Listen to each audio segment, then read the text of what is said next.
ಹೊಸ ವರ್ಷ ಯಾವ ಷೇರುಗಳಲ್ಲಿ ಹೂಡಿಕೆ ಮಾಡಬೇಕು ಎಂದು ಆಲೋಚಿಸ್ತಾ ಇದ್ದೀರಾ? ಹಾಗಾದರೆ ಎಕನಾಮಿಕ್ ಟೈಮ್ಸ್ನ ಇತ್ತೀಚಿನ ವರದಿಯ ಶಿಫಾರಸುಗಳು ನಿಮಗೆ ಉಪಯುಕ್ತ ಆಗಬಹುದು.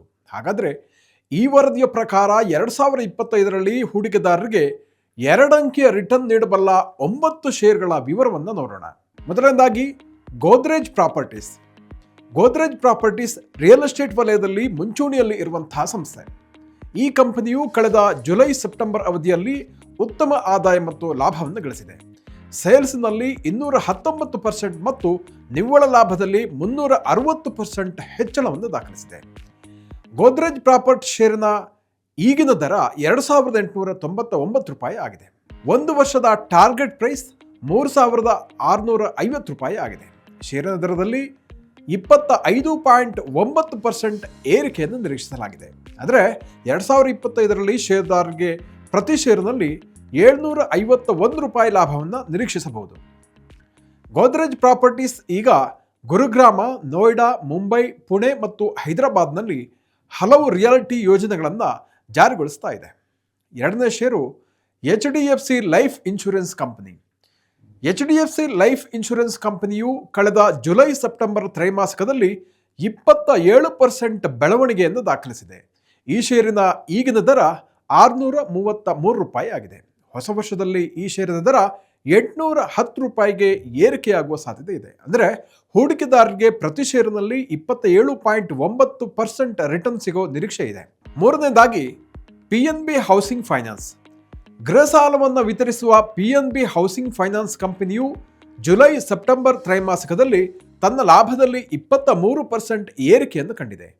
ಈ ಷೇರಿನ ಈಗಿನ ದರ ₹965 ಆಗಿದ್ದು ಮುಂದಿನ 1 ವರ್ಷದಲ್ಲಿ 24.4% ಹೆಚ್ಚಳ ಆಗುವ ಚಾನ್ಸಸ್ ಇದೆ. ಅಂದರೆ ಷೇರಿನ ದರ ₹1,200 ಏರಿಕೆಯಾಗುವ ನಿರೀಕ್ಷೆ ಇದೆ.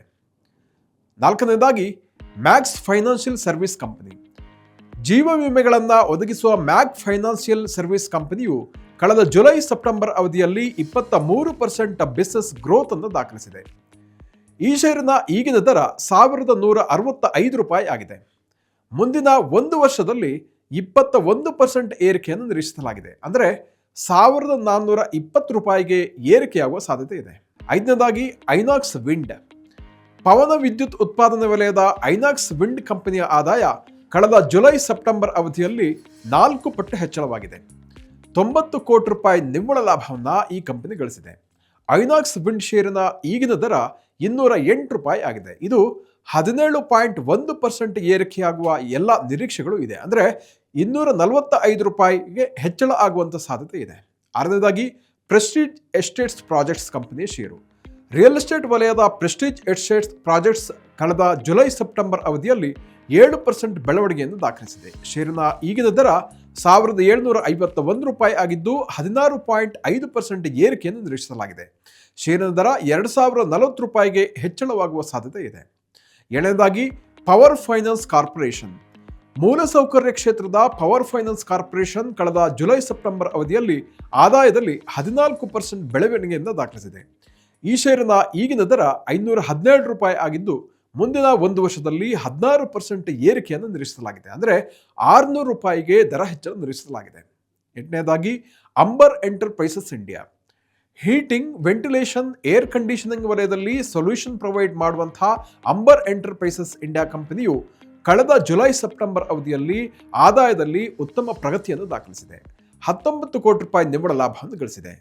ಷೇರಿನ ಈಗಿನ ದರ ₹5,724 ಮುಂದಿನ 1 ವರ್ಷದಲ್ಲಿ 16.6% ಏರಿಕೆ ನಿರೀಕ್ಷಿಸಲಾಗಿದೆ. ಅಂದರೆ ₹6,675 ಏರಿಕೆಯಾಗುವಂತಹ ಸಾಧ್ಯತೆ ಇದೆ. 9ನೆಯ ಕಂಪನಿಯಾಗಿ ಹಿಂದೂಸ್ತಾನ್ ಏರೋನಾಟಿಕ್ಸ್ ಕಂಪನಿಯ ಷೇರು. ಸಾರ್ವಜನಿಕ ವಲಯದ ಹಿಂದೂಸ್ತಾನ್ ಏರೋನಾಟಿಕ್ಸ್ ಅಥವಾ HAL ರಕ್ಷಣಾ ವಲಯದ ಏರೋಸ್ಪೇಸ್ ಮತ್ತು ಡಿಫೆನ್ಸ್ ಕಂಪನಿಯಾಗಿದ್ದು ಬೆಂಗಳೂರಿನಲ್ಲಿ ಪ್ರಧಾನ ಕಚೇರಿಯನ್ನು ಹೊಂದಿದೆ.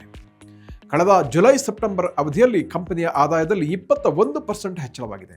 ಮುಂದಿನ 1.5-2 ವರ್ಷಕ್ಕೆ ಕಂಪನಿಯ ಬಳಿ ₹1.5 ಲಕ್ಷ ಕೋಟಿ ಆರ್ಡರ್ ಈಗಾಗಲೇ ಬುಕ್ ಆಗಿದೆ. HAL ಷೇರಿನ ಈಗಿನ ದರ ₹4,628 ಆಗಿದ್ದು 15.5% ಏರಿಕೆಯನ್ನು ನಿರೀಕ್ಷಿಸಲಾಗಿದೆ. ಅಂದರೆ ₹5,346 ಮುಂದಿನ ವರ್ಷ ಇದರ ದರ ಏರಿಕೆಯಾಗುವ ನಿರೀಕ್ಷೆ ಇದೆ. ಶೇರ್ ಮಾರುಕಟ್ಟೆಯಲ್ಲಿ ಕಳೆದ ಅಕ್ಟೋಬರ್ನಿಂದ ಈಚೆಗೆ ತೀವ್ರ ಏರಿಳಿತಗಳು ಸಂಭವಿಸಿದೆ.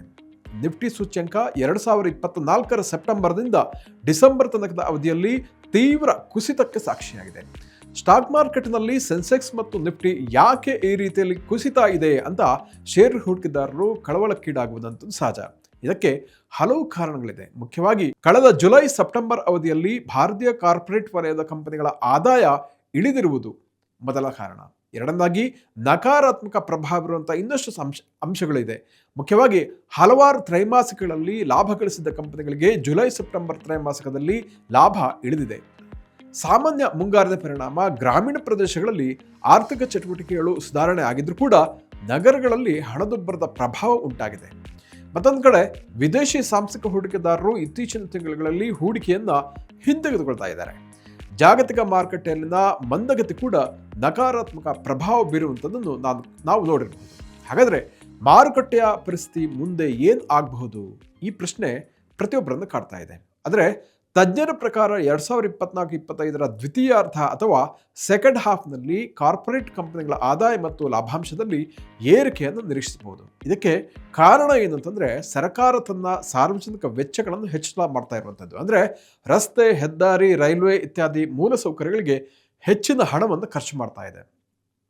ಎರಡನೇದಾಗಿ ಗ್ರಾಮೀಣ ಪ್ರದೇಶಗಳಲ್ಲಿ ಬೇಡಿಕೆ ಏರ್ತಾ ಇದೆ. ಆರ್ಥಿಕ ಚಟುವಟಿಕೆಗಳು ಹೆಚ್ಚಳ ಆಗ್ತಾ ಇದೆ.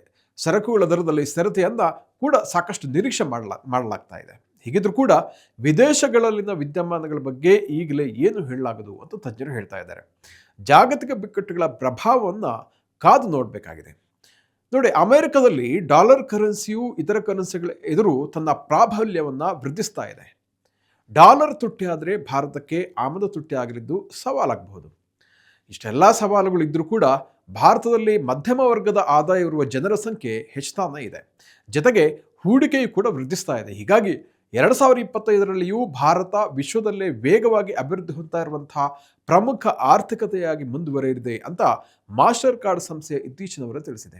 ಇದೇ ರೀತಿ 2025ರಲ್ಲಿ ಭಾರತದ GDP ಬೆಳವಣಿಗೆ 6.6%ನಷ್ಟಿದೆ ಅಂತ IMF ಕೂಡ ಹೇಳಿದೆ.